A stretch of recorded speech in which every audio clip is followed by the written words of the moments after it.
आज बात करते हैं जो प्रधानमंत्री जी ने बयान दिया है, उस पर कहा है कि फर्टिलाइजर का इस्तेमाल कम करो, ऑर्गेनिक फार्मिंग की तरफ को जाओ।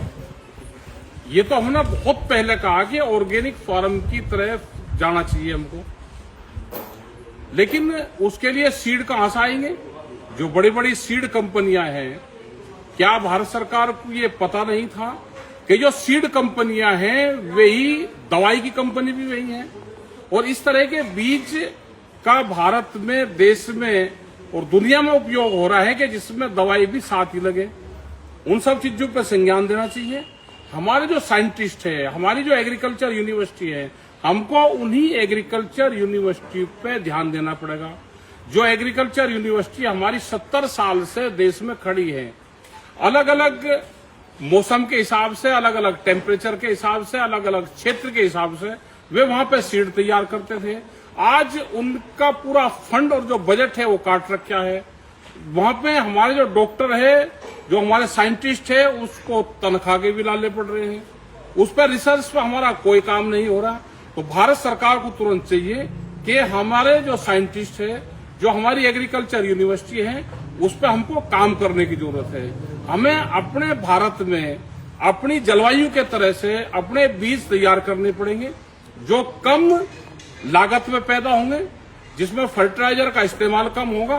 नहीं तो फर्टिलाइजर किस हिसाब से बढ़ रहा है, प्रधानमंत्री ने अपील भी कर दी, लेकिन हमको बीज में चाहिए जिसमें कम दवाई और कम पेस्टिसाइड और कम खाद का इस्तेमाल होता हो। इसकी मॉनिटरिंग करनी चाहिए। किसान संगठनों से बैठ के बातचीत करनी चाहिए। ये तो हम बहुत दिन से कह रहे हैं। हमने तो बहुत जगह सेमिनार भी करवाई, डॉक्टर सुभाष पालेकर की सेमिनार करवाई कि हमको जीरो बजट खेती की तरफ को जाना चाहिए। क्या सरकार को आज ध्यान आया है? जब क्राइसिस का टाइम आ रहा है तो सरकार इस पे काम करे, मॉनिटरिंग करे।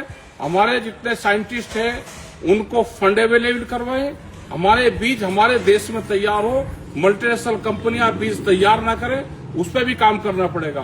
रहा डीजल की खपत कम, किसान तो जरूरत के हिसाब से डीजल का उत्पादन करता है, उसका इस्तेमाल करता है, जितनी उसको जरूरत होती है उतना ही वो इस्तेमाल करता है। डीजल जो गाड़ियां घूम रही हैं, और ये खास करके जो शहर के लोग हैं, वे डीजल का इस्तेमाल ज्यादा करते हैं। गाड़ियां कहां जा रही? एक गाड़ी एक आदमी लेकर जा रहा। हमको पब्लिक ट्रांसपोर्ट का इस्तेमाल हमको ज्यादा से ज्यादा करना चाहिए। अब छुट्टी पड़ेगी, छुट्टी पड़ते पूरा वो घूमने के लिए निकल जाएगा। उस तरह की हमारी जो प्राइवेट, जो हमारी ट्रांसपोर्टर सिस्टम है, उसको हमको बढ़ाना पड़ेगा। और ये अपील सभी लोगों को करनी पड़ेगी कि हम कम उसका इस्तेमाल करें, क्योंकि बंगाल चुनाव हो गया, जो अफवाहें थी वो हो सकता है कि तेल बढ़ाने के लिए ये फार्मूला इजाद करा गया हो। क्या जहां से गल्फ कंट्री से, दूसरी कंट्री से तेल आएगा, वो कौन लोग हैं और यहाँ पे उन्हीं लोगों के साथ में क्या अत्याचार हो रहा है, ये भी संज्ञान में लेना पड़ेगा हमको। ये भी हमको देखना पड़ेगा कि मुसलमानों पे ज्यादा अत्याचार ये सरकार ना करें।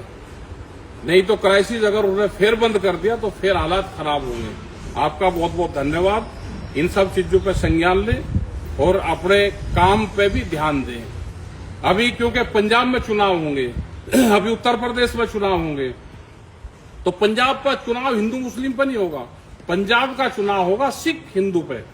उसमें पूरा टारगेट होगा, ब्लास्ट भी वहीं पे ही होंगे, चुनाव का पूरा खाका वहीं पे ही तैयार होगा। सब आरएसएस बीजेपी के लोग सब पंजाब की तरफ, उत्तराखंड की तरफ मुंह करेंगे।